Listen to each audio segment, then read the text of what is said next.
देखिए बच्चों, आज बात होने वाली है कक्षा 10 में ये क्वेश्चन पूछा जाता है, पुष्प की संरचना का नामांकित चित्र बनाइए, सचित्र वर्णन करिए। ठीक है। कक्षा 12 में पूछा जाता है आवृतबीजी पुष्प की संरचना का सचित्र वर्णन करिए। तो कक्षा 12 और कक्षा 10 की दृष्टि से बेटा ये बहुत ही इम्पोर्टेंट क्वेश्चन है। बोर्ड में जो बोर्ड के एग्जाम में आने वाले कक्षा 10 और कक्षा 12 के क्वेश्चन होते हैं, वही क्वेश्चन को हम इस समय अपने चैनल पर वीडियो डाल रहे हैं। ठीक है। तो यहाँ पास देखिए ये क्या हो गया, ये पुष्प की संरचना का चित्र है, आवृतबीजी पुष्प की संरचना का फिगर है। अब यहाँ पास देखिए ये जो फिगर है इसमें ध्यान से देखिएगा, इसके सभी पार्टों को अध्ययन कर लीजिएगा। इसमें देखिए सबसे पहले भाग की क्या बात हो रही है, पेडिसिल लिखा गया है। ठीक है। पेडिसिल का मतलब ये जिससे पुष्प हमारा आवृतबीजी पुष्प जो फूल होता है वो जिससे लगा हुआ होता है, जिससे इसको पौधे से जुड़ा रहता है, इसे हम क्या कहते हैं, पेडिसिल कहते हैं। इसके बाद इसका जो पहला भाग होता है इसे हम कहते हैं बाह्य दलपुंज। ठीक है, बाह्य दलपुंज। इसकी जो इकाई होती है उसे क्या कहते हैं बेटा, सेपल कहते हैं। इसके बाद दूसरा भाग होता है जो पुष्प का, इसे क्या कहते हैं, दलपुंज। जो इसकी इकाई होती है इसे हम क्या कहते हैं बेटा, पेटल कहते हैं। इसके बाद तीसरा जो भाग होता है उसे कहते हैं पुमंग कहते हैं बेटा, जो जाया वो होता है जो पुंकेसर का भाग होता है। ठीक है, नर जनन का भाग होता है। ठीक है जी। इसमें देखिए पुमंग होता है, पुमंग में एंथर पाए जाते हैं और फिलामेंट। ये फिलामेंट क्या होता है, जिससे ये पराग, ये एंथर का मतलब क्या होता है, पराग कोष होते हैं। फिलामेंट जिसमें ये पराग कोष लगा हुआ होता है डंडी के सहारे, तो इसे हम क्या कहते हैं, फिलामेंट कहते हैं। ठीक है। इसके बाद चौथा भाग जो होता है इसे कहते हैं बेटा जायांग कहते हैं। देखिए जायांग में 3 भाग होते हैं। एक होता है ऊपर वाला भाग को कहते हैं स्टिग्मा, बीच वाले मध्य वाले भाग को इसको क्या कहते हैं, स्टाइल कहते हैं। इसके बाद थर्ड वाले भाग को क्या कहते हैं, ओवरी। ओवरी का मतलब क्या होता है बेटा, अंडाशय होता है। और ये जो ओवूल है, ओवूल का मतलब क्या होता है बेटा, बीजांड होता है। ठीक है। तो ये आपका फिगर है, फिगर को आप ध्यान से देख लीजिएगा। जो लोग चार्ट में बनाए हैं तो चार्ट में भी संबंधित क्वेश्चन है, आप लोग इसको स्क्रीनशॉट ले लीजिए। परिभाषा ना लिखी हो तो लिख करके समझ करके इसको अच्छे से पढ़ लीजिए, आपके पेपर की दृष्टि से बहुत ही इंपॉर्टेंट है। देखिए पहला चीज़ इसमें क्या लिखे, सामान्यतः पुष्प एक पुष्पी कलिका से विकसित होता है। मतलब सामान्य रूप से कोई भी फूल होगा, कोई भी पुष्प होगा, वो पहले किससे विकसित होता है, कली से विकसित होता है बेटा। पहले कली बनती है तभी फिर पूर्ण रूप से विकसित होता है। क्या विकसित होता है, पुष्प विकसित होता है। इसके बाद आगे देखिए क्या लिखा है, एक पूर्ण पुष्प को मुख्य रूप से 4 भागों में विभक्त किया जाता है। मतलब जो कोई भी अगर पूर्ण रूप से पुष्प होता है तो उसमें क्या होता है, उसको 4 भागों में डिवाइड किया जाता है, 4 भागों में विभक्त किया जाता है। लेकिन कहीं कहीं बेटा आपके कहीं बुक में 2 भाग लिखा रहेगा। 2 भाग में एक भाग रहता है सहायक भाग, सहायक भाग रहेगा। दूसरा भाग जो होता है बेटा जनन भाग होता है। ठीक है। जनन भाग ये किससे संबंधित होता है, जनन से संबंधित होता है। ये सहायक मतलब सहायता करता है। तो अगर कहीं पर दिखा रहेगा 2 भाग तो फिर इसके 2 भाग हो जाते हैं। सहायक भाग में क्या होता है, पहला जो आपका ये होता है बाह्य दलपुंज बेटा, बाह्य दलपुंज।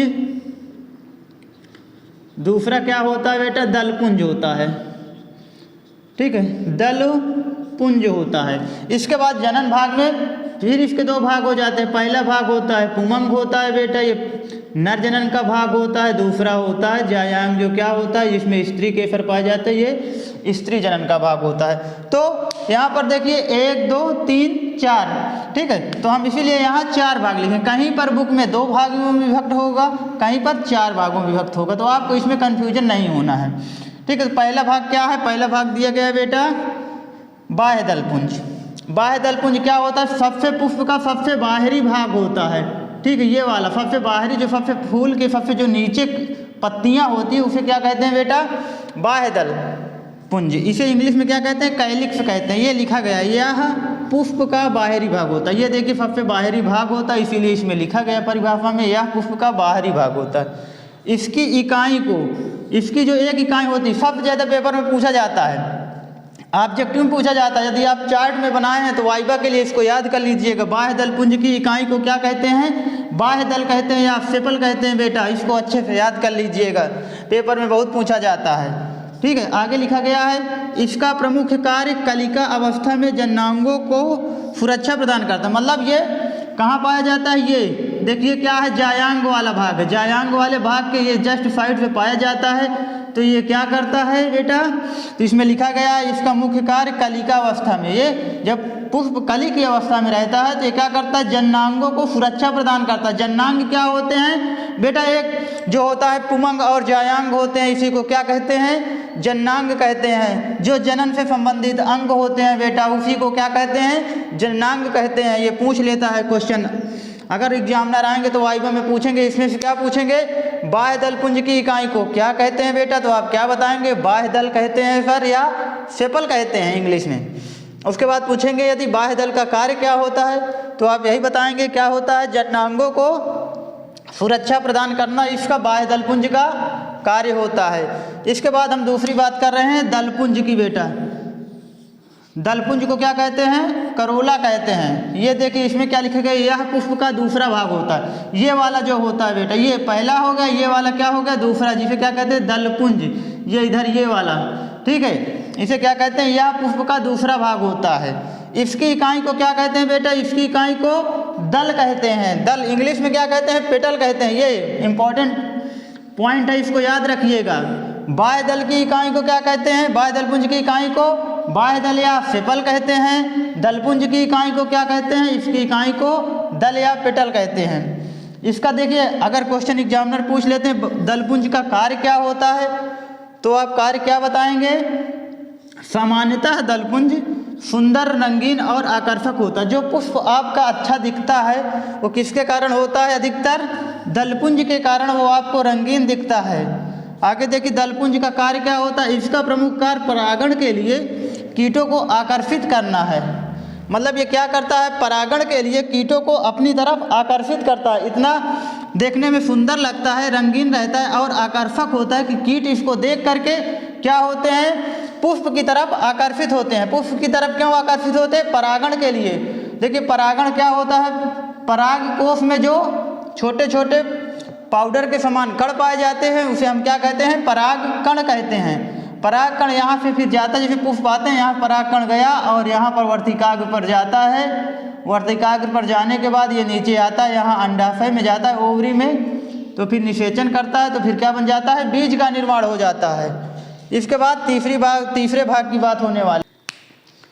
देखो बेटा इसमें अब बात होने वाली है तीसरे भाग की। तीसरे भाग को क्या कहते हैं, पुमंग कहते हैं। इंग्लिश में इसे क्या कहते हैं बेटा, एंड्रोसियम कहते हैं। ये पुमंग कौन वाला भाग होता है, ये वाला भाग होता है। ये वाला जो भाग होता है इसे हम क्या कहते हैं, पुमंग कहते हैं। देखिए आगे क्या लिखा है, यह पुष्प का कौन सा चक्र होता है बेटा, यह पुष्प का तीसरा चक्र होता है। ठीक है, इसका निर्माण किससे होता है, इसका निर्माण पुंकेसरों से होता है। मतलब पुमंग का जो निर्माण होता है उसे हम किससे होता है, तो बेटा तो पुंकेसरों से होता है। इसमें पुंकेसरों के समूह को क्या कहते हैं, पुंकेसरों के समूह को बेटा इसमें क्या कहते हैं, पुमंग कहते हैं। इसमें पुंकेसर पुष्प का नर जननांग होता है। जो इसमें ये पुंकेसर होता है, ये पुष्प का कौन सा भाग होता है, तो जो पुंकेसर होता है बेटा ये पुष्प का नर जनन अंग होता है।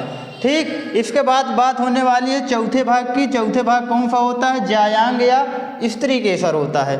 ठीक है, जायांग या स्त्री केसर कौन सा भाग होता है बेटा, ये वाला भाग। ये इसके अंदर जो ये इतना भाग होता है इसे हम क्या कहते हैं, जायांग या स्त्री केसर कहते हैं। ठीक है, ये वाला भाग जो इसके अंदर ये भाग होता है इसे हम जायांग या स्त्री केसर कहते हैं। इसमें क्या लिखा गया है, जायांग या स्त्री केसर पुष्प का चौथा या आखिरी चक्र होता है। ये वाला यहाँ से ये संरचना जो होती है ये पुष्प का चौथा या आखिरी चक्र होता है। ठीक है, यह कहाँ स्थित होता है बेटा, तो यह पुष्पासन के केंद्र पर, ये मेन पुष्प के मेन सेंटर पर स्थित होता है, पुष्प के मेन केंद्र पर स्थित होता है। इसके अलावा आगे क्या लिखा गया है, यह पुष्प का मादा जननांग होता है। मतलब ये जो होता है जायांग जो होता है ये पुष्प का कौन सा भाग कहलाता है, ये चौथा भाग होता है, मादा जननांग का भाग होता है। ठीक है, इसके बाद जायांग की इकाई को क्या कहते हैं बेटा, जायांग की इकाई को स्त्री केसर या अंडप कहते हैं। ठीक है, जो इसकी इकाई होती है उसे हम स्त्री केसर या अंडप कहते हैं। प्रत्येक स्त्री केसर या अंडप के कितने भाग होते हैं बेटा, 3 भाग। कौन से, ovary, style, stigma. Stigma, style, ovary. Ovary को इंग्लिश में, हिंदी में क्या कहते हैं, अंडाशय। स्टाइल को क्या कहते हैं, वर्तिका। और स्टिग्मा क्या कहते हैं, वर्तिकाग्र। ये देखिए ये क्या लिखा गया, ये ऊपर वाला जो भाग होता है इसे क्या कहते हैं, स्टिग्मा, जिसे हम इंग्लिश हिंदी में क्या कहते हैं, वर्तिकाग्र कहते हैं। ये बीच वाला जो भाग होता है इतना, इसे क्या कहते हैं, स्टाइल कहते हैं, वर्तिका कहते हैं। इसके बाद जो ये लास्ट वाला भाग होता है बेटा, इसको क्या कहते हैं, ये देखिए लिखा है ओवरी। ओवरी का मतलब क्या होता है, ये अंडाशय होता है। तो ये पुष्प की जो संरचना है आवृतबीजी कक्षा 10 और 12 के बच्चों के लिए बहुत इंपॉर्टेंट है, इसको आप अच्छी तरीके से पढ़ लीजिए और क्या करिए, वाइवा में जो लोग बनाए हैं तो इसको अच्छे से देख लीजिए। अधिक से अधिक बच्चों ये हमारे वीडियो को अधिक से अधिक शेयर करिए, ताकि क्या हो जाए, सभी बच्चों के पास पहुंच सके और सभी बच्चे इसका लाभ उठा सकें।